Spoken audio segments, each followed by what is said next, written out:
दोस्तों, आज हम जानेंगे भूत की कहानी। मैं दिल्ली के एक फैक्ट्री में साफ सफाई का काम करता हूँ। मेरा घर फैक्ट्री से 5 किलोमीटर की दूरी पर है। मेरे पास एक साइकिल है जिससे मैं अपने घर से फैक्ट्री और फैक्ट्री से घर आता जाता हूँ।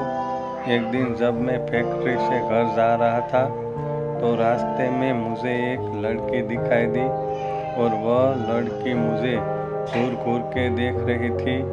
मैं उसे टालते हुए अपने घर की ओर निकल पड़ा। दूसरे दिन फिर वही लड़की मुझे उसी जगह पर दिखाई दी और वह मुझे फिर से घूरने लगी। फिर भी मैंने उसकी तरफ पलट के नहीं देखा और अपने घर की ओर निकल पड़ा।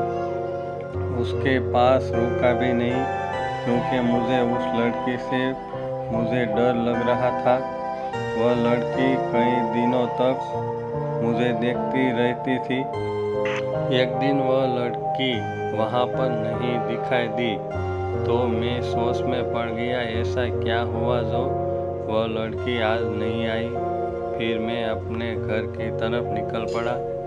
एक हफ्ते बाद मेरे घर पर एक चिट्ठी आई और मुझे पता चल गया था कि वह चिट्ठी उसकी ही है।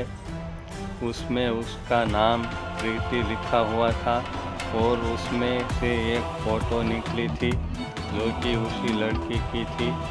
मैं चौंक गया कि उसे मेरा पता कैसे चला। उस चिट्ठी में लिखा हुआ था कि कल जब फैक्ट्री से निकलो तो जहाँ पर मैं खड़ी रहती हूँ वहाँ पर मेरा इंतज़ार करना। उसी के दूसरे दिन मैं वहाँ पर पहुँच गया तो वह लड़की वहाँ पर नहीं खड़ी थी। मैंने काफ़ी इंतज़ार किया फिर भी मैं अपने घर की तरफ चल दिया और तभी मुझे याद आया कि वो जो चिट्ठी आई थी उसमें उसका पता तो होगा। मैं उसका पता पढ़कर उसके पते के अनुसार मैं उसके घर मिलने के लिए गया।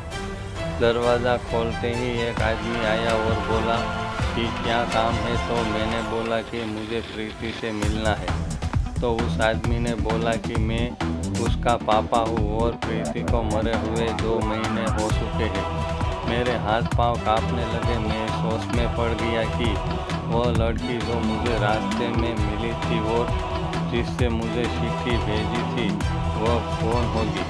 मुझे लगा कि वह उसकी आत्मा होगी। तभी प्रीति के पापा ने मुझे दिखाया कि देख लो, उसकी तस्वीर पर माला पड़ा हुआ था। तभी मैं भागकर अपने घर पहुंच। फिर मैंने उस चिट्ठी को जला दिया और उस दिन के बाद से मैंने कभी भी अनजान लोगों से मिलना और बात करना बंद कर दिया। उम्मीद है दोस्तों आप लोगों को मेरी ये कहानी अच्छी लगी होगी। तो आप मेरे वीडियो को लाइक, शेयर और सब्सक्राइब कर दीजिए।